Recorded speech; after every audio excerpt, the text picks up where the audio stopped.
Okay, I think I'm recording now. So, yeah, I wanted to talk tonight a little bit just about how, like, I just have zero ability to sort of, like, initiate contact with people, like, socially. And, I mean, it's a problem I've had all my life. And I was just thinking about, like, an example that I could tell on here of just exactly what I'm talking about. I remember when I first got out of high school, I took a job as a photo tech at CBS. You know, back when people still developed film on cameras. Which, by the way, that is very fun, or a funny sort of job to have, because you would not believe the amount of, like, amateur porn that people produce, or they, you know, at least they did back in the day when people still had film cameras. I don't see why they wouldn't still do that, you know, being that we're in the digital age now. Probably do more of it now. But yeah, I remember on my first day there, I'm not sure if I've told this story on my channel or not, but I'm just going to tell it anyway. First day I was there, like, I was standing in front of the like store counter, because I was, you know, they hired me as the photo tech. When the photo tech is behind the front counter, and I was just standing, like, in front of the counter, like, because I was just waiting for somebody to, like, invite me back, because I didn't want to sort of assume that I was allowed to walk back there yet, you know, even though I was an employee there. And I, you know, just awkwardly standing there waiting for somebody to, like, say, it's okay, you can come back. And that's exactly what somebody did say at some point, you know, like, hey, you can come back now, it's okay. And I mean, that's just basically what it's been. You know, that's just one tiny example of the problem. Like, I can't find it in me to assume that I'm just, like, allowed to sort of talk to people, you know?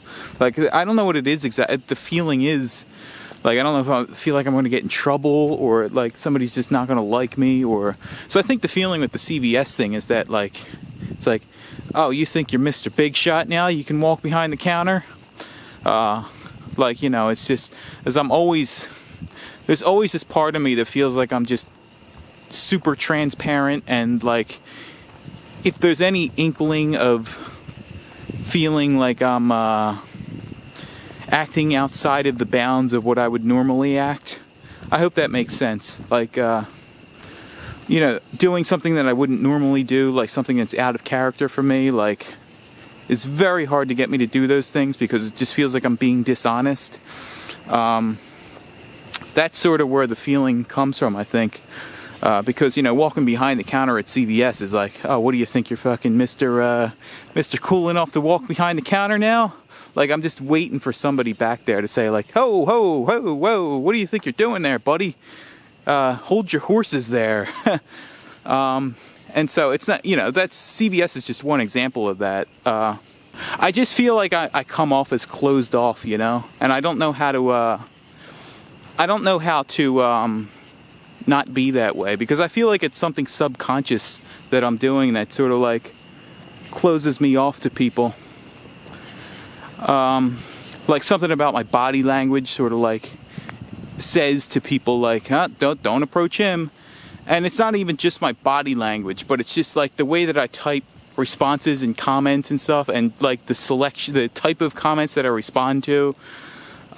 Like, I feel like there's information sort of encoded in all of that people can subconsciously sort of, like, tell from that. Like, they sort of form like an image of me in their head, which, you know, it's not that they can even help doing that, but there's just so much sort of, like, small little details about, like, how I behave in the world that sort of gives somebody the impression that I'm just very difficult to approach.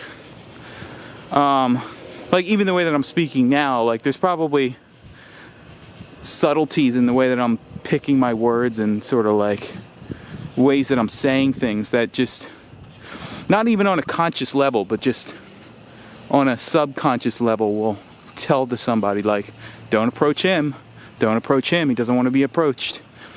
And I mean, that's basically what I feel like, you know? I feel like that's a big part of why I'm I mean, totally alone. I was actually thinking about making a video one time about like just how bad my social anxiety is. And I know I keep saying like I don't know if I have social anxiety, but look, I'm 34.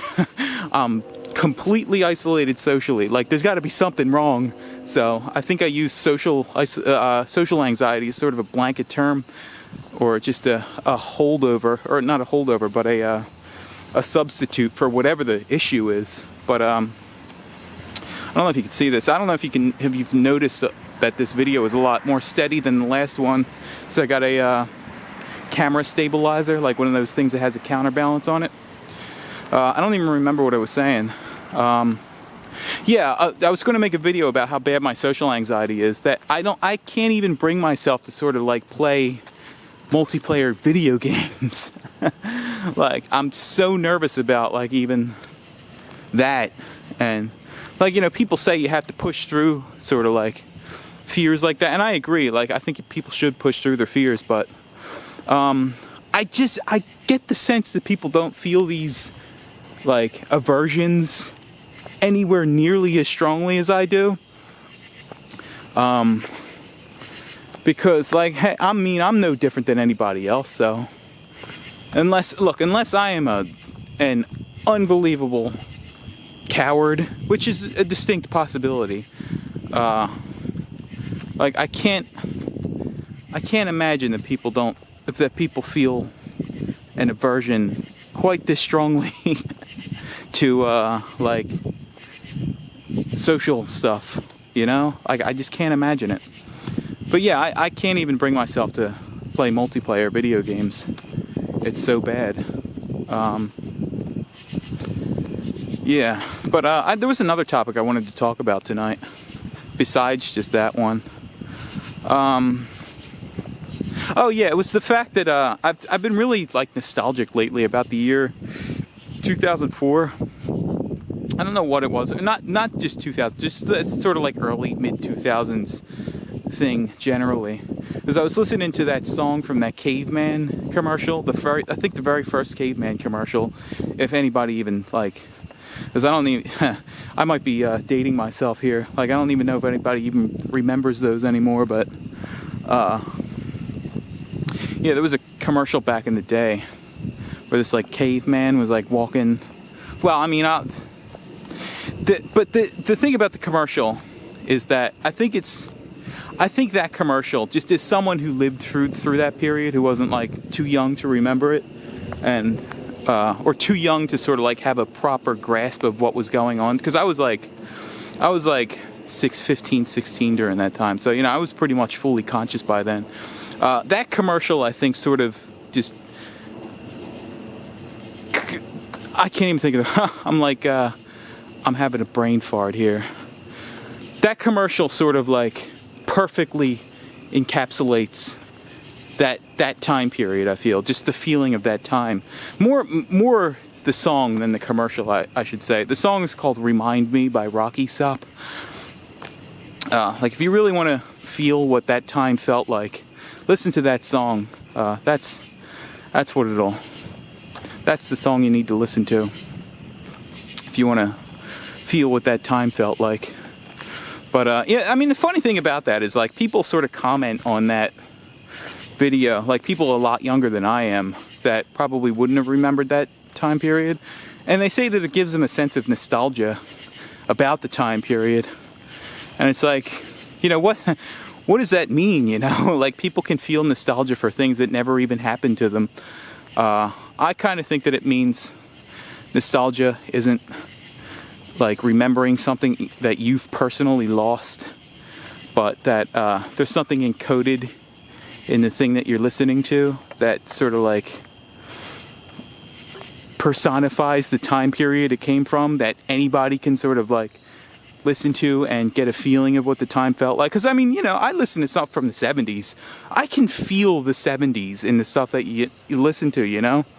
Like there's something about it that just, there's something about the time period that's sort of encoded in the music. And I think there's possibly something way more profound going on there than we even realize at this point. I've been going on for like 11 minutes, so I think I'll stop here.